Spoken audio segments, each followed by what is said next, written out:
My name is Becky Admave. I'm the Dean of Extension Services at South Suburban College, and it's my pleasure to introduce Dr. Lynette Stokes-Wilson, the Vice President of Academic Services. Good morning, everyone. Good morning. Bright and early. Goodness, this is bright and early. Well, welcome. As Becky said, I have the pleasure of serving as the Vice President of Academic Services here at South Suburban College. And on your agenda this morning, I think the welcome was supposed to be given by Don Manning. Don't look like him very much if you haven't noticed, but he does bring you greetings and welcome to our South Suburban College in the Oak Forest Center. It's a privilege to stand here today to welcome you for our 6th annual manufacturing conference. Becky and her team have put on and worked very, very hard with our representatives in the industry to put on a wonderful conference this morning. This year's event, Making the Model Work, is designed specifically to be responsive to top executives' thoughts, questions, and issues.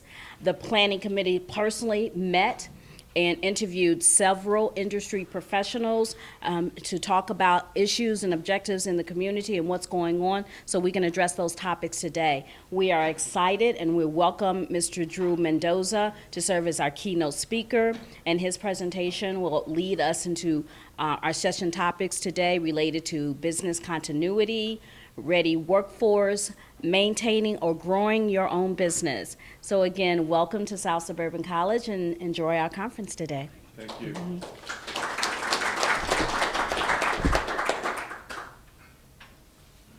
Thank you.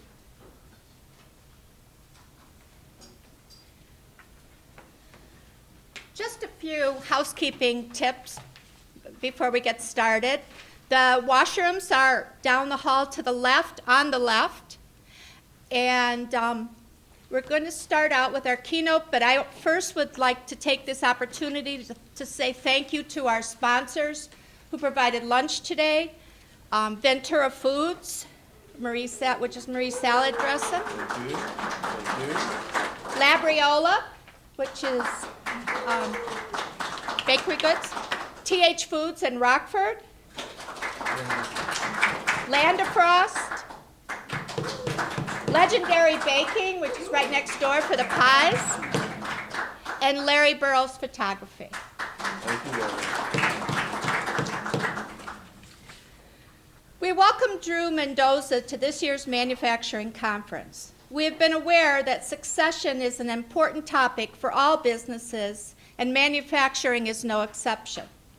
Many of the businesses in our region are family-owned, sometimes for multiple generations.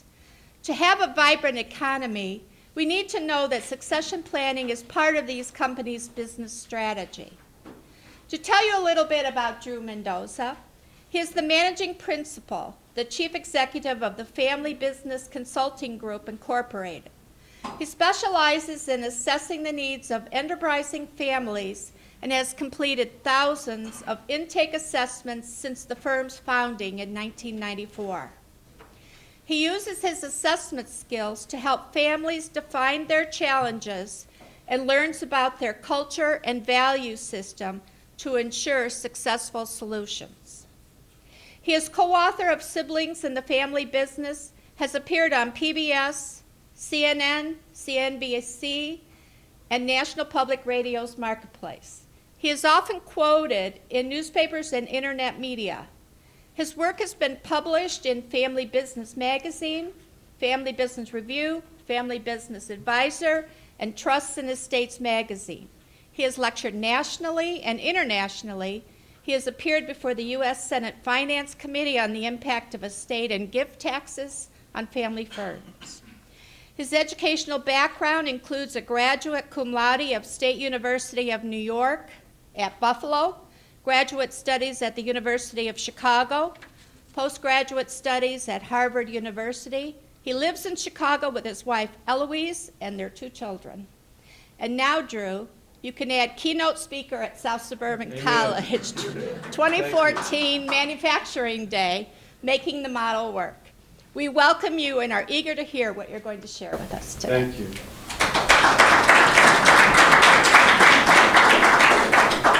Thank you for that very warm welcome. Good morning, ladies and gentlemen.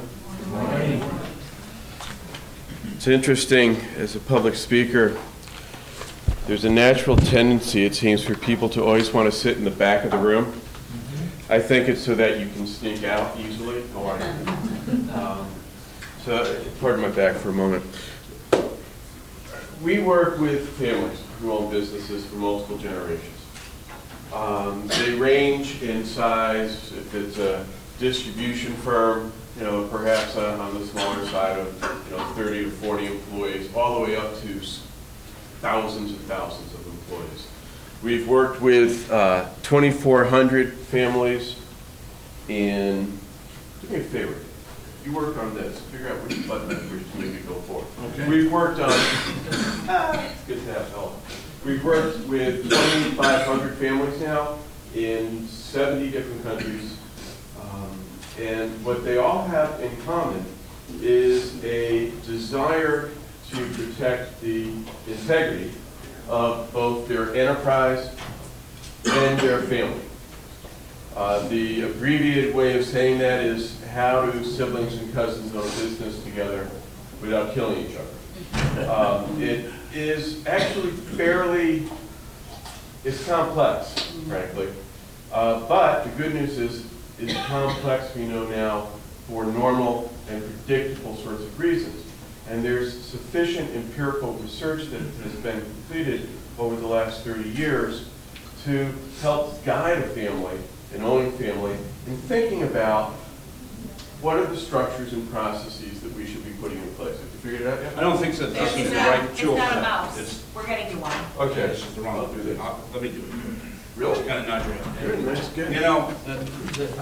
Just read that real quick. I will. Nice guy. So, go here. That's good. This is critical, I think, as a first step. I've got about a half hour with you, about 27 minutes. And what I'm going to share with you, okay, is what I've observed from families who own these businesses around, should we keep it, should we sell it? If we keep it, how do we make that happen? And if we sell it, what are the consequences of a sale? I'm not so much going to speak with you today about the M&A components, the tax issues that are involved, but I am going to talk about the impact of a sale on the owning family and the other stakeholders of an enterprise.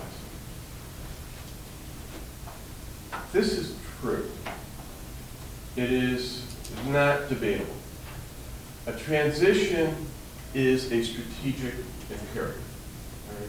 We're all going to die someday. If you are the controlling shareholder, your stock will, if you do nothing to plan for its deployment, the courts and God will decide where it goes. But something will happen. And I've learned over the years that in the best of circumstances, the decision of whether to keep an enterprise or to sell an enterprise, particularly if we're at the stage of we were the founders of this enterprise. That is to say, it's not like we are a holding company with a portfolio of 35 different operating companies. I'm not addressing that scenario. I'm addressing a scenario in which there is a founder or offspring of that founder who control the stock of an operating company.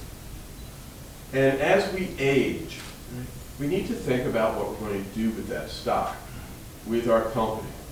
And I have found that it takes, in general, somewhere between 5 and 10 years at a minimum to plan effectively for the deployment of a company. Whether that deployment is to the next generation, let them in, for God's sakes. They're trying to get here. Whether that is to transition the ownership to our offspring or to nieces and nephews, or if it's to sell. Because if you're going to keep the company, I'd be willing to wager that you will manage your cash and the other assets of the company and how much and how aggressively you invest in illiquid assets differently than if you were going to keep it. Next. Great job. You're both fired. The wrong way, look at this. Okay. Hang on. Well, they're doing that. It's also far more, stop looking at that, look at me. Look over here. He can do that. You look at me. Stop it. It's a lot more than just estate planning. And in fact, most owners of enterprises think about tax planning. Right? They call up their accountant, they call up their estate planning attorney, and they have discussions around succession planning, so-called, or with their insurance agent, succession planning, so-called. All of that is almost entirely focused on control and tax planning. Control and tax planning are important. I'm not here to minimize their importance, but they, in my opinion, pale in comparison to getting the system ready. And by getting the system ready, what I'm referring to as an example, University of New Haven, you know what? Is that the slide that you want, Drew? Is that the next slide? It is. Okay. Good. I'll do it. University of New Haven, many years ago, did a study. Right? They looked at some 300 privately owned enterprises that did not successfully transition from one generation to the next. I'm not here to say it's a failure or a success, but that many cases. And what do you suppose, okay, the primary reason, okay, that the company did not remain in the family was? Chris, what do you think? Out of 300, you know, only what is over 210 did not transition successfully. Why? Usually because of some kind of, what do you have, there's some kind of divorce or some kind of other problem within the family itself. Yeah. In fact, okay, it's not about estate taxes. It wasn't about lack of capital or lack of access to capital. It was because there were conflicts within the shareholder group. And what we know also is that, like it says here, stop that. Turn it off entirely. Can we do that? I'm going to wait. You're freaking me out.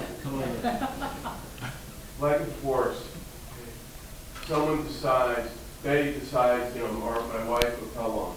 25 years? Oh, it's been hard. That's it. You put up with it. But for 25 years, and we get to that point where she's ready for this divorce, and I don't even see it coming.